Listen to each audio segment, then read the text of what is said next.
बोलो आज की ये मीटिंग मैं कभी ना भूलूं, ये मेरे दिल में छप जाए, ये वचन मेरे दिल में छप जाए। मांगो अपने हाथों को उठा के थैंक यू जीसस बोलते हुए।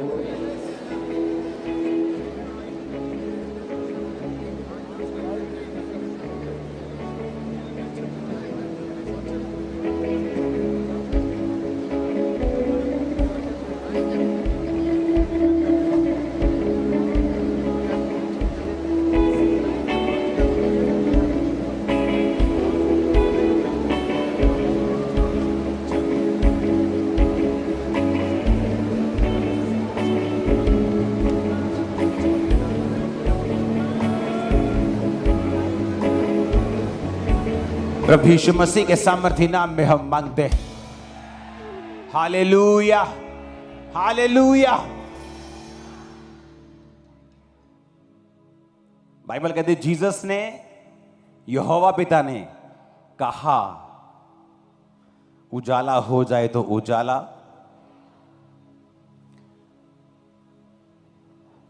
ये संडे, अगले संडे, उससे अगले संडे।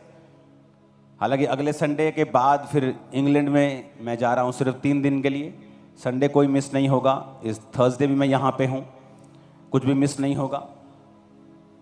वो कहने का मेरा मकसद ये है कि मैं नहीं चाहता कि डिक्लेरेशन में, घोषणाओं में बिना समझ के साथ मैं आपको आगे ले जाऊं। आपको ये समझ होनी चाहिए कि घोषणाओं का मतलब क्या है और इससे क्या होता है। जब एक पौधा आप उसको लगाते हो धरती पे, उसको नीचे दबा देते हो और पानी दे देते हो, वो तो हमने अब देखा है इतना कुछ उगते हुए, हमें पता है कि ये उग जाएगा। लेकिन अगर किसी व्यक्ति को जो इस संसार में उसने कुछ नहीं देखा हो, अगर आप उसे कहेंगे कि ये जो बीज लगा दिया ना इतना बड़ा पेड़ बन जाएगा, बोलेगा नहीं नहीं तो झूठ बोल रहे हैं, इसके अंदर से इतना बड़ा पेड़ कैसे निकल सकता है। मेरी बात को समझ रहे हो कि नहीं? घोषणा उसी बीज की तरह है जो आप जमीन के अंदर लगाते हो। और जो व्यक्ति आत्मा में अनजान है, जिस तरह कोई शारीरिक रूप में अगर अनजान है, किसी को अगर बिल्कुल अंदर रखा, कभी दुनिया दिखाई नहीं, जब वो एकदम से दुनिया में एक्सपोज होगा और उसको कहेंगे कि ये जो छोटा सा बीज है ना ये बड़ा पेड़ बन जाएगा, नहीं नहीं झूठ बोल रहे हैं, ऐसा नहीं हो सकता। उसी तरह से आत्मिक दुनिया में एक बंदा प्रवेश करता है, जब उसको बोला जाता है कि अगर तू बोलेगा तो इतना बड़ा रिजल्ट आएगा, वो भी सेम बात कहता है, नहीं नहीं ये नहीं हो सकता। आप मेरी बात समझ रहे हो नहीं? जब मैं मेंटली अपसेट के अटैक्स में था तो मुझे पास्टर बोलते थे कि जब तू शीशे के सामने खड़ा होगा तो तुझे अपने आप से बात करनी होगी कि तू परमेश्वर का एक बड़ा दास है। तो मैं कहा बड़ा दास? मैं विश्वासी भी अपने आप को नहीं समझ पाता था। आज तो उल्टा है। आज अगर किसी को थोड़ा सा वचन पढ़ना आ जाए, बोलेगा मैं पास्टर बनना चाहता हूं, मुझे पास्टर बनना है, मुझे मसा कर दो। मेरा उल्टा था। मेरे को 1 साल यकीन दिलवाया गया कि नहीं तू इस्तेमाल हो सकता है। मैं बोलता नहीं, कैसे कैसे, मैं तो मेंटली अपसेट हूं। नहीं तो अपने आप को प्रभु का दास समझा कर। 1 साल लगा मुझे समझने में। शीशे के सामने खड़ा हुआ कर, बोला कर। मेरी बाइबल लेके आओ, स्टेज पे पढ़ी जो। मेरी बाइबल के पीछे जब मैं बाइबल पढ़ता हूं तो मैं इतनी पढ़ता हूं वो बार बार फट जाती, कभी जिल्द फट जाती, फिर बनवाता हूं, फिर फट जाती।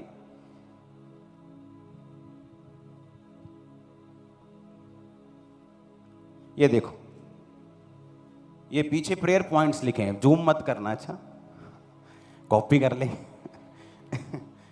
नहीं ऐसा कुछ नहीं है इसमें, मेरी पर्सनल प्रेयर है गवर्नमेंट के लिए, लोगों के लिए। मैं क्या करता हूं, हर बंदे की प्रॉब्लम अलग है, जीवन अलग है, प्रभु के बात करने का तरीका अलग है। जब आप प्रेयर करें तो लिख के करें। पहला पॉइंट, बच्चों के लिए प्रेयर। फिर उस प्रेयर को किस वचन से करना है वो सीखो, कि कहां बच्चों का वचन लिखा है।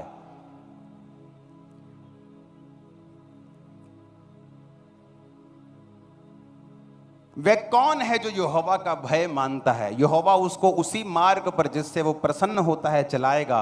वह कुशल से टिका रहेगा, उसका वंश पृथ्वी का अधिकारी होगा। ये वो लाइन है जो मैं अपने बच्चों के लिए करता हूं वचन से।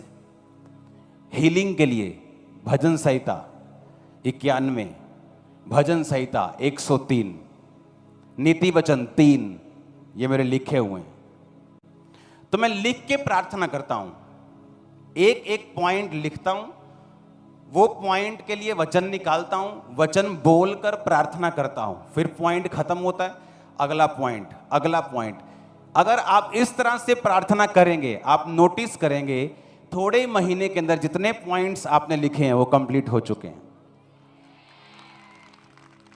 मान लो आपने लिखा है कि आपका हस्बैंड नशा छोड़े, और उसके लिए आपने पॉइंट लिख लिया, और उसके वचन आपने ढूंढ लिए कि परमेश्वर ने कहा मांगो तो दिया जाएगा, परमेश्वर ने कहा तेरा वंश पृथ्वी का अधिकारी होगा, मैं तेरे घराने को बचाऊंगा। सारे वचन आपने वहां लिख लिए साइड पे। अब आप उन अकेले अकेले वचन को खोलोगे। अगर मान लो मैंने हीलिंग ऊपर लिखा कि हीलिंग पर एक प्रेयर करना है, किसके साथ? भजन संहिता 51 के साथ। मैं भजन संहिता 91 खोलूंगा, उसे पढ़ूंगा और साथ साथ प्रेयर करूंगा। आप मेरी बात समझ रहे कि नहीं? अगर आपको प्रेयर करनी नहीं आएगी, आप रिजल्ट भी नहीं ले पाएंगे। रिजल्ट के लिए आपको प्रार्थना करनी आनी चाहिए।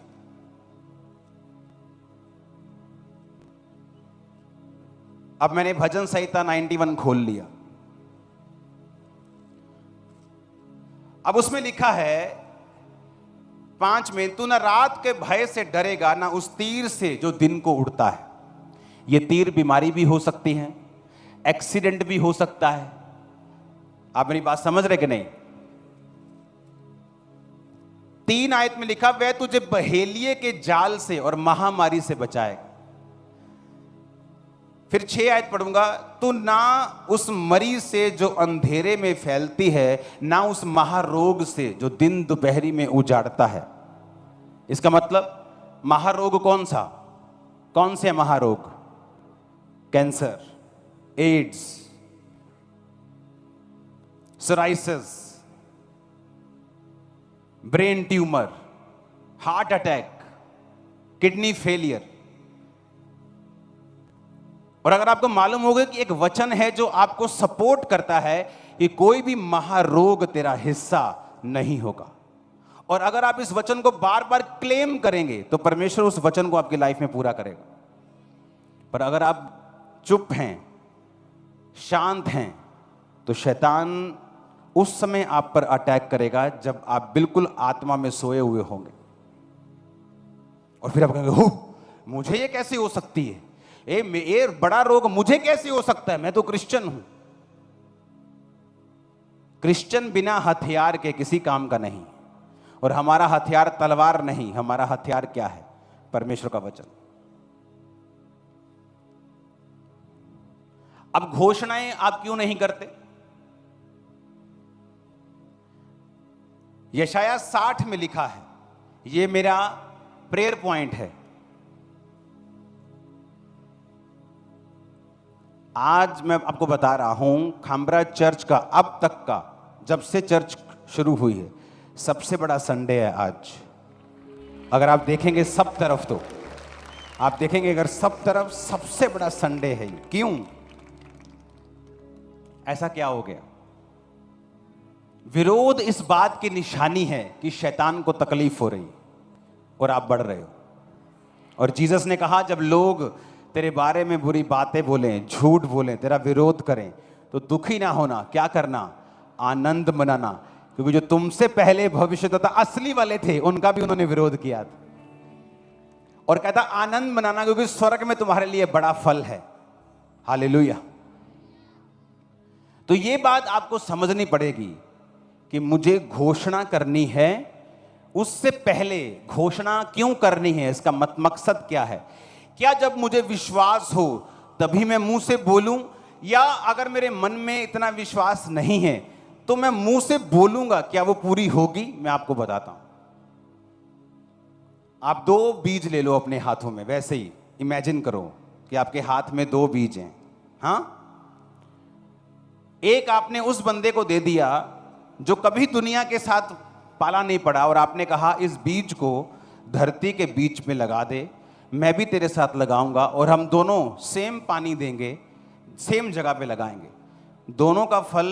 और एक कह रहा है कि मुझे नहीं लगता ऐसा हो सकता है, और एक कह रहा है नहीं हो जाएगा। तो क्या दोनों के फल लाएंगे, बढ़ेंगे कि नहीं? बताओ, क्यों दूसरे का क्यों नहीं बढ़ेगा? नहीं, गलत, दोनों के बढ़ेंगे। क्योंकि दिमागी विश्वास से परमेश्वर को कोई लेना देना नहीं, वो कर्म देखता है। उसने ये नहीं कहा कि तू इसको मैं पानी नहीं दूंगा, उसने कहा ठीक है मैं पानी भी दूंगा, तो तू कर रहा है मैं वो करूंगा, लेकिन मेरे मन में ऐसा है, लगता है कि नहीं होगा। उसी तरह से क्रिश्चियनिटी है। आपके मन को लगता है नहीं नहीं ये बड़ा रोग है, ये कैसे जा सकता है, लेकिन जब आप अंगीकार करते हैं उसके कोड़े खाने से मैं चंगा हो चुका हूं, आप बपतिस्मा लेते हैं, आप प्रार्थना करते हैं, आप पाप को छोड़ते हैं, वो सारी चीजें, चाहे आपके दिल में ये शक हो कि नहीं नहीं ये होगा नहीं, पर आपके कर्म वैसे ही हैं जैसे धर्मी के हैं, आप उसी शिफा को पाएंगे जो धर्मी पा रहा है। आप मेरी बात को समझ रहे कि नहीं? आप वही शिफा पाएंगे। क्योंकि मेरे मन में 1% भी विश्वास नहीं था कि परमेश्वर मुझे इस बीमारी से चंगा कर सकते हैं, लेकिन मेरी प्रार्थना दूसरों से ज्यादा थी। मुझे विश्वास पूरा नहीं था कि मैं इतने बड़े रोगों से आजाद हो जाऊंगा, लेकिन मेरे रोजे हर हफ्ते 3 दिन रात के होते थे, हर हफ्ते 3 डे नाइट के। जब कोई सुबह कोई चीज मैं खाता था तो मुझे ऐसे अजीब लगता कि मैं सुबह खा रहा हूं, क्या हुआ आज। एक समय था जब हर हफ्ते में 3 दिन रात के रोजे होते थे। जब रोजे दिन रात के नहीं होते थे तो दिन दिन के चलते थे। 40 दिन दिन के रोजों में भी डे नाइट के रोजे फॉलो करते थे हमें।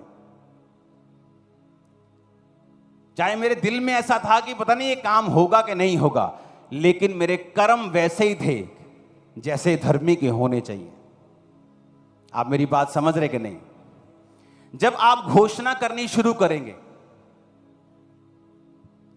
यशाया 60 को पढ़ेंगे,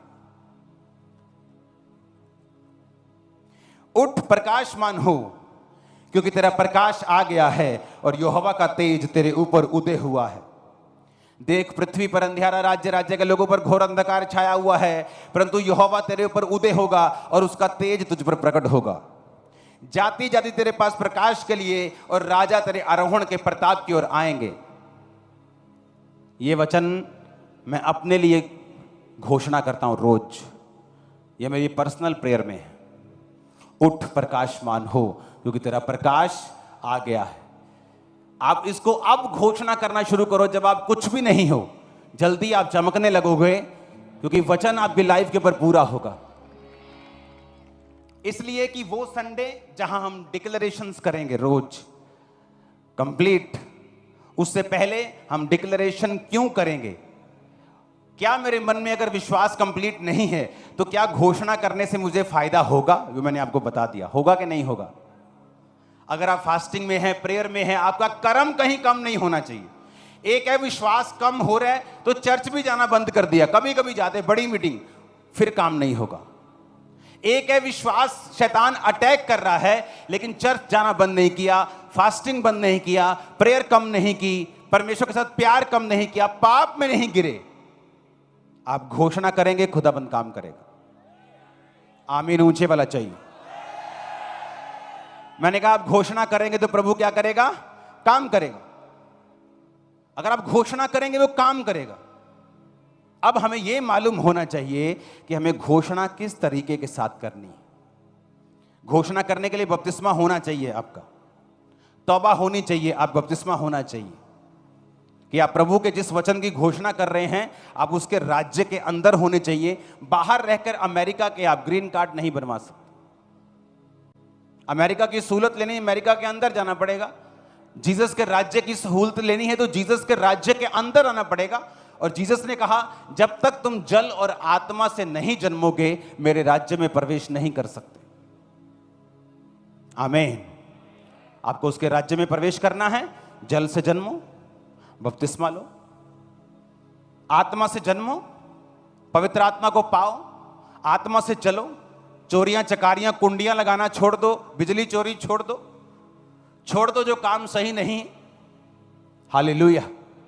अगर आप वो काम नहीं छोड़ते फिर भी चर्च में आते हैं तो आप अभी तौबा आपने नहीं की, अभी आप सिर्फ डॉक्टर की क्लिनिक के ऊपर हैं, जहां डॉक्टर के साथ अभी आपका मेल मिलाप होना है, इलाज शुरू होना है, पर क्लिनिक पहुंच गए हो आप, फिर आपका वो हाल है। अब बैठे रहो क्लिनिक में 10 साल से 20 साल से, जब तक डॉक्टर से मिलोगे नहीं, दवाई खाओगे नहीं, गंदी बातें छोड़ोगे नहीं, इलाज शुरू नहीं होगा। किसी को तो क्लिनिक का ही नहीं पता। अगर मालूम तुमको हो चुका है तो बैठो, डॉक्टर की बातों को सुनो, जो जीसस कह रहे हैं उन्हें सुनो। वो तुम्हारे धर्म में इंटरेस्टेड नहीं, तुम्हारी जात में, कलर में नहीं। अगर ईसाइयत में जात पात होती तो आज एक बहुत बड़ी डिनोमिनेशन, क्रिश्चियन डिनोमिनेशन, जैसे लोग बोलते हैं जी हमारी पेंटिकोस्टल है, हमारी कैथोलिक है, उसका जो सबसे बड़ा हेड है इंडिया का, वो शेड्यूल कास्ट से बनाया है उन्होंने। ये तो कभी ना होता। अगर जात पात का रोला होता तो होता कभी कि जो सबसे बड़ा हेड है इंडिया का, क्रिश्चियनिटी का, एक डिनोमिनेशन का, वो शेड्यूल कास्ट से बना दिया। क्योंकि क्रिश्चियनिटी में हम कास्ट नहीं देखते, क्योंकि बाइबल बिलीव करती हम सब आदम और हवा की क्या हैं, संतान। जब बाप भी एक है तो जात कहां से आई?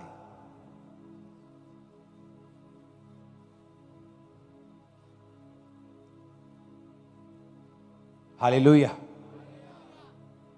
हर कोई आज अपने एजेंडे चला रहा है, किसी को पॉलिटिकल बेनिफिट लेना है फ्यूचर में, वो अपने एजेंडे चला रहे हैं। आपको महाराष्ट्र में जाके चुनाव लड़ना है तो सचिन की बदनामी शुरू कर दो तो जूतियां भी पड़ेंगी, मशहूर भी हो जाओगे। आप मेरी बात समझेंगे नहीं? तो लोगों का जो एजेंडा है उसे भूल जाओ, हम अपना काम करेंगे। आप अपने पड़ोसी को बचाओगे, आप गरीबों की ओर ध्यान दोगे। आप जानते हैं मूर्ख और सियाना इनमें फर्क है। लेकिन मूर्ख की आंखें उनकी ओर लगी रहती हैं जो सेलिब्रेट और फेस्टिवल मना रहे हैं। वो उन्होंने घर जा केक कट्टन डे, अही कोई अही की करन डे। पर लिखा सियाने का मन उनकी ओर लगा रहता है कि यार उस घर में आज कोई माँ दुखी है, उसका बेटा नशे करता है, चलो आओ उसको वचन दें। तो मूर्ख का मन लड़ाई की ओर लगा रहता है, किससे पंगा ले। और जो सियाने का मन है वो इसकी ओर लगा रहता है कि किसको झील करें, किसको चंगा करें, किसके लिए क्या करें। कितने मेरी बात समझ रहे हैं? तो आपको सियाने बनना है। अपने पड़ोसी को देखो, किसने खाना नहीं खाया उसको खिलाओ, किसी भी धर्म का हो खिलाओ, किसी को हेल्प चाहिए दो।